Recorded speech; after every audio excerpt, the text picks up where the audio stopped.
പ്രബോധനം രണ്ടു വിധമാണ്. ഒന്ന് അബോധ പ്രബോധനം, ഒന്ന് ബോധപ്രബോധനം. അബോധ പ്രബോധനം എന്ന് പറഞ്ഞു കഴിഞ്ഞാൽ മിത്തിക്കലായി പറയുക. ഇപ്പൊ ഉദാഹരണം പറഞ്ഞാൽ തെയ്യങ്ങൾ, തിറകൾ, അതൊക്കെ കൊടുക്കുന്ന ഒരു അറിവ് ഒരിക്കൽ പോലും നിങ്ങൾ 5000 പുസ്തകം വായിച്ചാൽ കിട്ടില്ല, അധ്യാപകർ പഠിപ്പിച്ചാൽ കിട്ടില്ല. പ്രകൃതിയോടുള്ള ബന്ധം അതൊക്കെ അബോധ പ്രബോധനത്തിലാണ്, ബോധപ്രബോധനമല്ല. ഇന്ന് അബോധ പ്രബോധനമില്ല, മുഴുവൻ ബോധപ്രബോധനമാണ്. അല്ല, അത് അധ്യാപകർക്കും പറഞ്ഞുതരാം. അബോധ പ്രബോധനത്തിന് ഉപയോഗിക്കുന്നത് മിത്തുകളാണ്. ഇപ്പൊ ആഞ്ജനേയൻ ഒരു മിത്തിക്കൽ എക്സ്പ്രഷനാണ്. രാമൻ ഒരു മിത്തിക്കൽ എക്സ്പ്രഷനുള്ള കഥാപാത്രമാണ്. പുരാണ കഥാപാത്രങ്ങളെല്ലാം, പുരാണ പുരുഷന്മാരെല്ലാം മിത്തിക്കലാണ്. ആ മിത്തിക്കലായിട്ടുള്ള കഥാപാത്രങ്ങളോട് ബന്ധപ്പെടുന്ന കഥകൾ കേൾക്കുമ്പോൾ അവിടെ ലോജിക്കിന്റെ ആവശ്യമില്ല.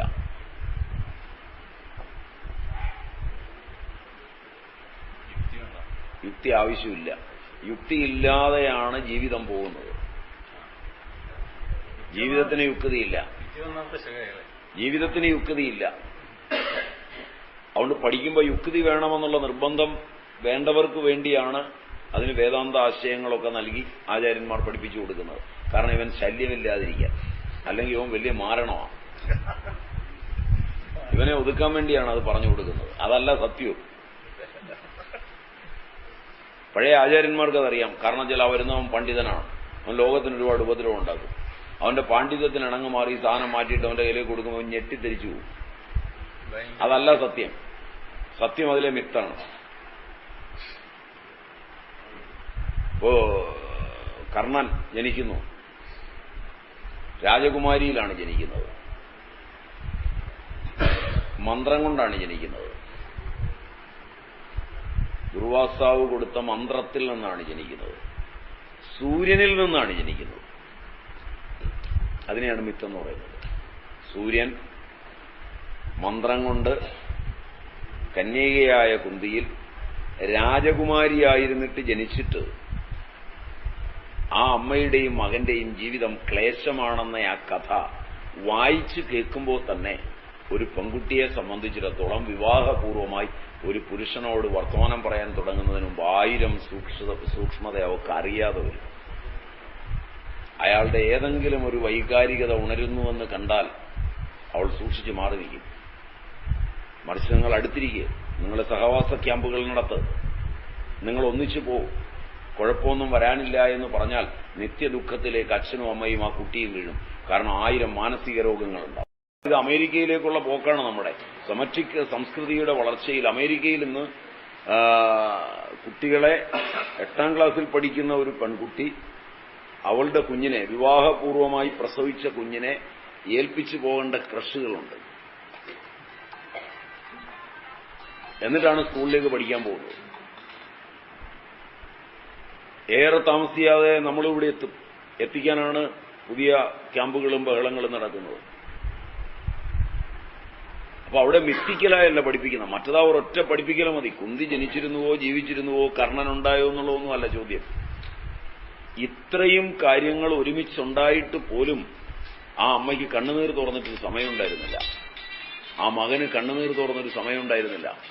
ഒരുപക്ഷെ മഹാഭാരതത്തിലെ ഏറ്റവും പ്രചണ്ഡമായ കഴിവുകളുണ്ടായിരുന്നവനായിട്ടുകൂടി ഒരു ലോകമധ്യത്തിൽ നിന്റെ അമ്മയാണ് ഞാനെന്ന് പറഞ്ഞ് കുന്തിക്ക് പ്രത്യക്ഷപ്പെടാൻ പറ്റാത്തൊരു അവസ്ഥ അന്നത്തെ രാജകുമാരിയായിരുന്നിട്ട് കൂടി ഉണ്ടായിരുന്നുവെങ്കിൽ നിങ്ങൾ സാധാരണക്കാരുടെ കഥ എന്തു പറയാനാണ് എന്നൊരു തോന്നൽ ഒരു പെൺകുട്ടിയിലേക്ക് മിത്തിക്കലായി കടന്നു എന്ന് കഴിഞ്ഞാൽ, ആ കഥ കേൾക്കുമ്പോൾ കടന്നു എന്ന് കഴിഞ്ഞാൽ അവൾക്ക് അവളെ നിയന്ത്രിക്കാനുള്ള വളരെ ശക്തമായ ഒരു അറിവാണ് അബോധത്തിൽ ലഭിക്കുക, ബോധത്തിലല്ല.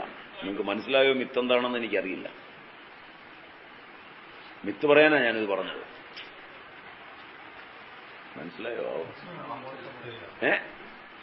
അവിടെയാണ് മിത്തിക്കൽ എക്സ്പ്രഷൻ. അബോധ പ്രബോധനം. അബോധ പ്രബോധനം. അതിന് യുക്തിയൊന്നും അപ്ലൈ ചെയ്താലൊന്നും പറ്റൂല. ഇപ്പോ 3 സഹോദരന്മാർ കല്യാണം കഴിച്ചു. അവര് കല്യാണം കഴിച്ചുകൊണ്ടെന്ന പെൺകുട്ടികൾ, ആ വീട്ടിൽ ഒരേ ഒരു സഹോദരിയേ ഉള്ളൂ. അവൾക്കെതിരായി ഗൂഢാലോചന നടത്തുന്നു. സഹോദരന്മാർക്ക് അവളോട് മാത്രം സ്നേഹം. ഒരു ദിവസം സഹോദരന്മാർ പോലും അവളെ തള്ളുന്ന ഒരവസ്ഥയിലേക്ക് വരുമ്പോൾ അവള് ശപിക്കപ്പെട്ട് പുറത്തു പോകുന്നു. ആ സമയത്ത് വഴിയെ പോയ ഒരു ചെത്തുകാരനോ മറ്റോ അല്പം വെള്ളമൊക്കെ കൊടുക്കുന്നു.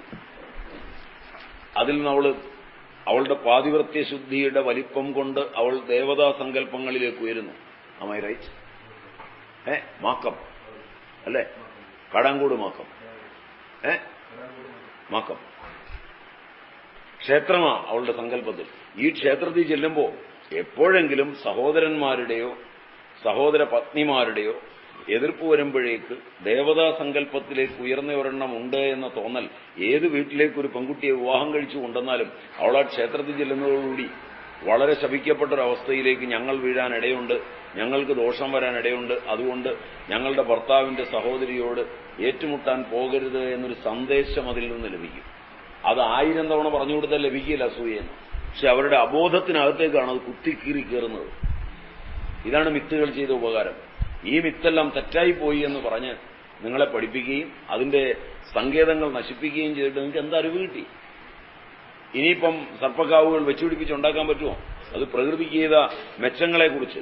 കാരണം ആമവാദം ഇന്ന് വളരെ വർദ്ധിച്ചു വരികയാണ്. എന്താ ആമവാദം വർദ്ധിക്കാൻ കാരണം? സി പ്രോട്ടീൻ നിങ്ങളുടെ ശരീരത്തിൽ കൂടുക. എന്താ സി പ്രോട്ടീൻ? അന്തരീക്ഷത്തിലുള്ള പ്രോട്ടീന്റെ അളവ് വളരെ കൂടുകയാണ്. വായുവിലുള്ള പ്രാണനിലുള്ള പ്രോട്ടീനെ പാമ്പാണ് വലിച്ചെടുക്കുന്നത്. ആ പ്രോട്ടീനാണ് പാമ്പിന്റെ ഫാങ്ങിലിരിക്കുന്ന വിഷം. അത് ശുദ്ധമായ പ്രോട്ടീനാണ്. ആ മഞ്ഞക്കരു മുട്ടയുടെ മഞ്ഞക്കരു പോലിരിക്കുന്ന സാധനം വെറും പ്രോട്ടീനാണ്. അപ്പോൾ പാമ്പുകളെ ഒരു 10 ഏക്കർ ഭൂമിയുള്ളവൻ 1 ഏക്കറിനകത്ത് പാമ്പിനെ വളരാനുള്ള സൗകര്യം ചെയ്തു കൊടുത്താൽ അവിടെയുള്ള വായുവിനെ ഏറ്റവും കൂടുതൽ ഓക്സിജനെ പ്രാണനെ നന്നാക്കുന്നത് സസ്യങ്ങളെക്കാളേറെ പാമ്പാണ്. എല്ലാത്തരം പാമ്പ് വിഷമുള്ളവയ്ക്കാണ് കൂടുതൽ ശക്തി. അപ്പൊ അതുകൊണ്ട് അതൊരു മിത്തിക്കൽ എക്സ്പ്രഷനാണ്. അല്ലാതെ ശാസ്ത്രം എന്ന് പറയുന്നത് കുറച്ചു പേർക്കറിയാം. അവർ ശാസ്ത്രം ഒന്നും എല്ലാവരോടും പറഞ്ഞു തരില്ല. നിങ്ങൾ പഠിച്ചിട്ട് ഒരു കാര്യമില്ല. നിങ്ങൾ എന്തെല്ലാം ശാസ്ത്രം പഠിച്ചിരിക്കുന്നു, എന്തെങ്കിലും പ്രയോജനമുണ്ടോ ശാസ്ത്രം കൊണ്ട്? ശാസ്ത്രം അറിയേണ്ടവൻ പഠിച്ചാൽ മാത്രമേ പ്രയോജനം ഉണ്ടാവുള്ളൂ. അറിയണ്ടാത്തവൻ ശാസ്ത്രമായി പഠിക്കരുത്, മിത്തായി മാത്രമേ പഠിക്കാവൂ. ഇതായിരുന്നു ഭാരതീയരുടെ കാഴ്ചപ്പാട്. അവരൊരിക്കലും ശാസ്ത്രം എല്ലാവർക്കും തുറന്നു കൊടുത്തില്ല. എല്ലാവരും പഠിക്കാൻ പാടില്ല. എല്ലാവരും പഠിച്ചാൽ നേരെയാവില്ല. ഇത് തന്നെയാണ് അവരുടെ കാഴ്ചപ്പാട്. ഞാൻ ആ കാഴ്ചപ്പാടിൽ നിന്നുകൊണ്ടായി സംസാരിക്കുന്ന മുഴുവൻ. നിങ്ങൾക്ക് ഇഷ്ടപ്പെട്ടാലും ഇല്ലെങ്കിലും ശാസ്ത്രം ശാസ്ത്രജ്ഞനെ അറിയേണ്ടതുള്ളൂ. അവന്റെ മസ്തിഷ്കത്തിന്റെ സീക്രട്ടാണ്. അത് അവനല്ലാതെ വേറൊരുത്തൻ അറിഞ്ഞിട്ട് വലിയ കാര്യമൊന്നുമില്ല. കാരണം നിങ്ങൾക്ക് അതിന്റെ ഫോർമുലയൊന്നും പഠിക്കാൻ പറ്റില്ല. നിങ്ങളുടെ ബ്രെയിൻ അതിന് മെനക്കെടാനുള്ള നേരമില്ല. മാത്രമല്ല, അങ്ങനെ മെനക്കെടാൻ എല്ലാവരും പഠിക്കാൻ പോയി കഴിഞ്ഞാൽ ഒരു ജീവിതകാലം മുഴുവൻ പഠിച്ചാൽ തീരില്ലേ ഈ സാധനം. അപ്പൊ അവരെന്ത് ചെയ്യണം? പണിയെടുക്കണം, ശാസ്ത്രകാരനെയും കൂടെ സംരക്ഷിക്കാൻ. ഇപ്പോഴും അങ്ങനെ തന്നെയല്ലേ നടക്കുന്നത്. അല്ലാതെ ശാസ്ത്രകാരന്മാർ രാജാരാമണ്ണയോ കൂടി പറമ്പ് കളച്ചിട്ടാ ഇവിടെ ഉൽപാദനം ഉണ്ടാകുന്നത്. അന്ന് രാജാക്കന്മാർ ചെയ്ത് തെറ്റാണ്, പീഡനമായിരുന്നു. ഇപ്പൊ നിങ്ങളുടെ രാഷ്ട്രീയ നേതാക്കന്മാർ, അന്ന് ഒരു രാജാവ് ഒരു കുടുംബമേ ഉണ്ടാവുള്ളൂ ചിലപ്പോൾ. ഇത് നിങ്ങളുടെ രാഷ്ട്രീയ നേതാക്കന്മാർ ഒന്നും പണിയെടുക്കാതെ ജീവിക്കുകയാണ്. അപ്പൊ ഇവരൊക്കെ വന്ന് നിങ്ങളുടെ കൂടെ പണിയെടുക്കുക, ഇവരൊക്കെ കോട്ടയം വെക്കുക. നിങ്ങൾ പറയുന്നത് കേട്ടാൽ തോന്നുക നിങ്ങളുടെ രാഷ്ട്രീയ നേതാക്കന്മാരൊക്കെ രാപകൽ പണിതുകൊണ്ടിരിക്കുകയാണ്. പഴയതെന്ന് വ്യത്യസ്തം. പഴയതുപോലെ തന്നെ നടക്കുള്ളൂ. ഇവന്മാർക്കാർക്കും പണിയാൻ പറ്റില്ല. മാത്രമല്ല ഇവന്മാരുടെ പിണിയാളന്മാർക്കും പണിയാൻ പറ്റില്ല. ഞാൻ പറയുന്നത് നിങ്ങൾക്ക് ഇഷ്ടപ്പെടുമെന്നൊന്നും അറിയില്ല.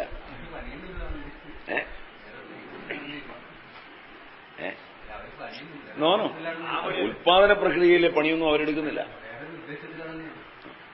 ഉൽപാദന പ്രക്രിയയിലെ യാതൊരു പണിയും അവർ ചെയ്യുന്നില്ല. ചെയ്യാൻ പറ്റില്ല. ഞാൻ നാളെ എവിടെ ആയാലും പണി പറ്റൂല.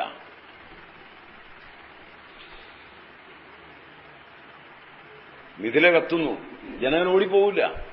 ഓടിപ്പോയിട്ട് കാര്യമില്ല. ജനകൻ അവിടെ ചെന്നാൽ കെടുത്താൻ പറ്റൂല. അതുതന്നെയാണ് ഒരു പറ്റം ബ്രഹ്മചാരികളും യാജ്ഞവൽക്യനും ഒക്കെ കൂടി കുളിക്കുകയാണ്. ജനകന്റെ രാജധാനിയിലാണ്. അതിഥികളായി ചെന്നതാണ്. കുളിച്ചുകൊണ്ടിരിക്കുമ്പോഴാണ് മിഥില കത്തുന്നത്. ബ്രഹ്മചാരികളൊക്കെ ഓടി. അപ്പോ ജനകനോട് സ്നേഹം കൂടുതലാണെന്ന് പറഞ്ഞ് ബ്രഹ്മചാരികൾക്കൊരു എതിർപ്പുണ്ടായിരുന്നു. ഇവരോടുമ്പോ യാജ്ഞവൽക്യൻ ചോദിച്ചു, നിങ്ങൾ എന്താ ഓടുന്നത്? അപ്പോൾ ഒരുത്തം പറഞ്ഞു, എന്റെ ഒരു കൗവിനോടെ കിടപ്പുണ്ട്, അത് പോകാതിരിക്കാണ്. വേറൊരുത്തം പറഞ്ഞു കമണ്ടലും എവിടെയായിരിക്കുന്നത്, മറ്റൊരുത്തം പറഞ്ഞു യോഗദണ്ഡം എവിടെയാണ് വെച്ചിരിക്കുന്നത്, കത്തിപ്പോവില്ലേ, അതെടുക്കാൻ ഓടുക എന്ന് പറഞ്ഞു. അപ്പൊ ചോദിച്ചു, ജനകൻ നിങ്ങളെന്താ ഓടാത്തത്? മിഥിലായാം പ്രദഗ്ധായാം നമേകിഞ്ചനതേ. ആഹാ, മിഥില കത്തുന്നുണ്ടാവും, എന്റെ ഒന്നും കത്തുന്നില്ല. അല്ല, ഇയാൾ ഓടിച്ചെന്നാൽ അവിടെ കെടുത്താൻ പറ്റുമോ? അവിടെ കെടുത്താനുള്ള ഉദ്യോഗസ്ഥന്മാർ എന്നാൽ കെടുത്താൻ പറ്റും.